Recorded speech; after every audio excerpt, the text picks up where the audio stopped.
السلام عليكم ومرحبا بكم في فيديو جديد. ان شاء الله تكونوا كامل بخير.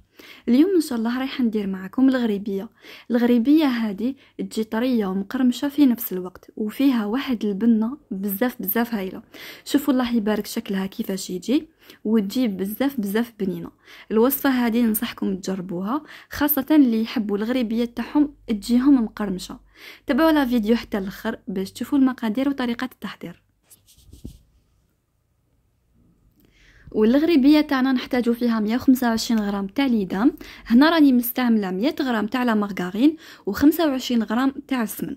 تحبوا تستعملوا لا مارغارين وحدها ولا تستعملوا السمن وحده، بصح ديروا كيما درت انا باش تتحصلوا على نفس النتيجه.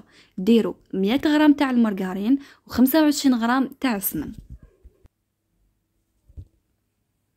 عندي تاني 125 غرام تاع الزيت و125 غرام تاع السكر. هنايا استعملوا سكر كريستاليزي، السكر تاع القهوه اللي نديروه في قهوه حليب، فهمتوا؟ ما تستعملوش سكر غلاس. يعني السر باش الغريبيه تاعكم تجيكم مقرمشه هو السكر، يعني اول سر هو السكر.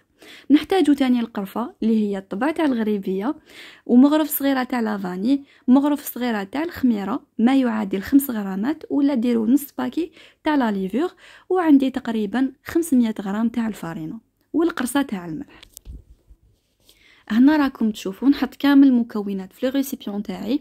هنا من الاحسن لا مارغارين ديالكم تكون طريه، يعني حطوها في بلاصه دافيه باش تولي طريه وتجيكم سهله كي تخلطوها، لانه كي تكون هكذا يابسه وبارده تجي صعيبه، شغل تبقى هكاك محبه وتجي صعيبه باش تتخلط معاكم.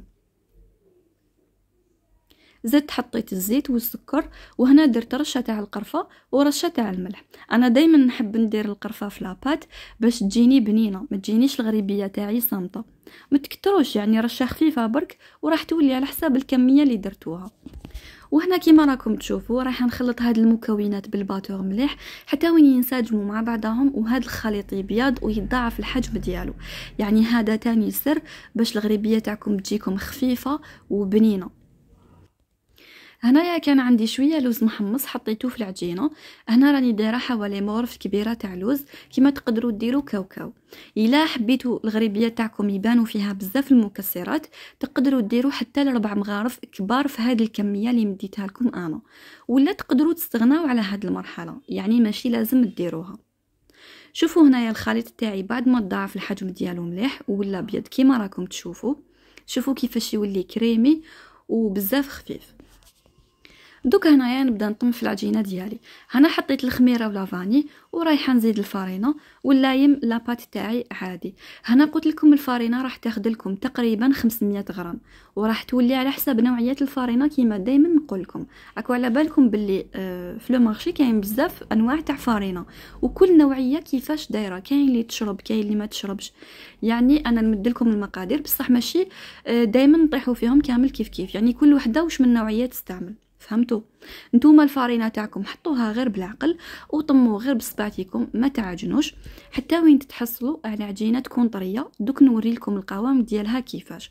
الغريبيه تاعكم ما لازمش تكون يابسه بزاف، ما لازمش تكون ناشفه بزاف، وما لازمش تكون طريه بزاف. دائما كي تكونوا تخدموا نحيو هذيك الزياده تاع العجينه اللي تكون بين صبعتكم باش تقدروا تتحكموا في العجينه تاعكم. هنايا الغريبيه كيفاش تعرفوها الا راهي سوا كي تحكموا شويه تاع العجين وتشكلوه في يدكم تلقاوها طريه، وكي تشكلوها كره ما تتشققش معاكم وتلقاوها مازالت طريه شويه. هنا معناتها الخليط تاعي راهو سوا. وإلا شكلتوها كره ولقيتوها يعني تتفتت وتتشقق معناتها نشفتوها بزاف. في هذه المرحله واش ديروا؟ تحكموا شويه تاع الزيت وتعاودوا تزيدوه على هذيك العجينه وتعاودوا تطموا. يعني كي تزيدوا شويه زيت عادي ما تخافوش، يعني هذا الا نشفتوها بزاف. والا شكلتو كره ولقيتوها بزاف طريه وتلقى روحها زيدوا لها شويه تاع الفارينه.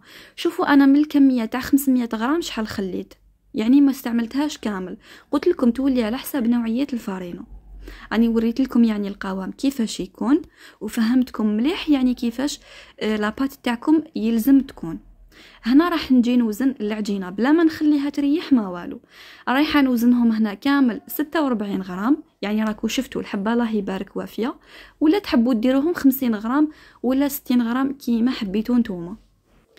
وهنا طريقه التشكيل راكم تشوفوا فيها. نشكل هذيك الكره بين يدي مليح، من بعد نجي هكذا بثلاث صباعتين نبدا نوقف فيها. يعني الطريقه هنا تاع التشكيل راهي بزاف سهله هكذا، ونحطها في السنيوه. ان شاء الله تكونوا فهمتوا الطريقه مليح.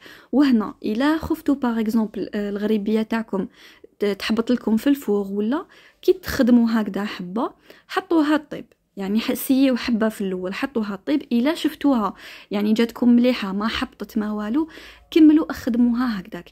الا شفتوها حبطت لكم بزاف زيدوا لها شويه فارينه، يعني معناتها راهي مخصوصه فارينه. يعني هذا ما كان، يعني طريقه راهي سهله، والغريبيه راهي بزاف سهله صدقوني. تبعوا برك المقادير، هذا ما كان، ما تزيدوش من عندكم وما تنقصوش.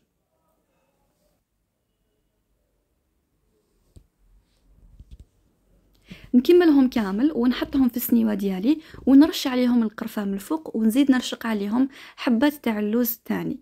كما قلت لكم في الاول، انا بالنسبه ليا الغريبيه شبعها القرفه، وهذه على كل واحد كيفاش يحب. كاين اللي ما يحبوش القرفه ولا يقدروا يستغناو عليها ما يديروهاش، تقدروا تعوضوها ديروا لها زعما حبه تاع اللوز من الفوق، ولا ديروا لها كاوكاو رشه تاع كاوكاو، ولا كيما حبيتوا نتوما. دوك هنا رايحه نجي نهضر لكم على الطياب اللي هو بزاف مهم في الغريبيه، ونجي نهضر لكم على الطياب اللي بزاف مهم. كاين بزاف اللي الغريبيه تاعهم تجيهم يابسه ولا ما طيب لهمش مليح لداخل، تقعد لهم هكاك شغل بيضه شغل عجين تجي صامته. وكاين تاني اللي يحبوها مشقه وما تشققش معاهم. شوفوا الفور تاعكم لازم يكون سخون مليح من قبل، شعلوا له من الفوق ومن التحت على 180 درجه. شتو كيما تحطوا لي صابلي تاعكم يطيبوا ريقليوه هكذاك. النار تكون متوسطه على 180 درجه، شعلوا له من الفوق ومن التحت من قبل ب20 دقيقه هكذاك، يعني خليوه يسخن مليح. ومن بعد حطوا السنيوه تاعكم الطيب. كي تحطوا السنيوه ديالكم الطيب نقصوا النار من الفوق، يعني هكا باش تسهلوا على روحكم الخدمه وطيب لكم تمتم. شوفوا دوك هنا نوري لكم. شوفوا هنايا كي حطيت السنيوه ديالي الطيب نقصت شويه النار من الفوق، وهذه الجهه التحتانيه شوفوا كيفاش راهي، ونخلي الغريبيه تاعي الطيب. وبعد ما يجوزوا 15 دقيقه نطفي الفور ديالي من التحت، ونقوي النار من الجهه الفوقانيه، ونخليها تكمل طيابها وتتحمر. وشوفوا هنا كيفاش تفلقت وتشقت، يعني هنا جازوا غير 15 دقيقه. وشوفوا كيفاش راهي. قلت لكم بعد 15 دقيقه نطفي من التحت ونخليها تطيب غير من الفوق، نقوي لها شويه النار من الفوق باش تكمل طيابها تمتم وتاخذ لي تحميره شابه. مده الطياب تاعها راح تكون من 20 ل 25 دقيقه. الا فاتت 25 دقيقه يعني لحقت حتى 40 دقيقه ولا، اعرفوا باللي راح تجيكم يابسه. يعني الغريبيه قد ما طولتوا لها في الطياب قد ما راح تجيكم يابسه. وإلا طيبتوها في مده اقل من هذه راح تبقى لكم عجين لداخل وتجيكم صامته وماشي بنينه. شوفوا هنا الله يبارك كيفاش راهي. بطبيعه الحال الغريبيه تاعنا كي نجبدوها من الفرن ما نمسوهاش حتى كي تبرد كامل، لانه الا رفدتوا الحبات ديالكم وهما سخونين راهي رايحه تتكسر لكم كامل. وراكم تشوفوا الغريبيه ديالي في صحن التقديم. الله يبارك ما شاء الله غريبيه وعليها الكلام. اللي يحبوا الغريبيه عليكم بهذه الوصفه لانه بزاف بنينه. شوفوا الله يبارك الحبه تنطق وحدها. سورتو اللي يحبوا هذا النوع من الغريبيه اللي تجي مرمله وتجي مقرمشه في نفس الوقت. هذاك السكر راح يمد لها قرمشه بزاف هايله. وشوفوا طيابها كيفاش راهو محمره من التحت ومن الفوق، طايبه على قانيها كيما يلزم. الغريبيه هذه ننصحكم بزاف بها. عبالكم القوام تاعها ما بيش يعني كيفاش نوصفه لكم، تجي مرمله ومقرمشه وتذوب في الفم ذوبان بزاف بنينه، سورتو مع قهوه حليب. في الاخر ما بقى لي غير نقول لكم ما تنسونيش بدعوه خير، اشتركوا في القناه وفعلوا الجرس باش يلحقكم الجديد، ونتلاقاو في فيديو جديد. سلام.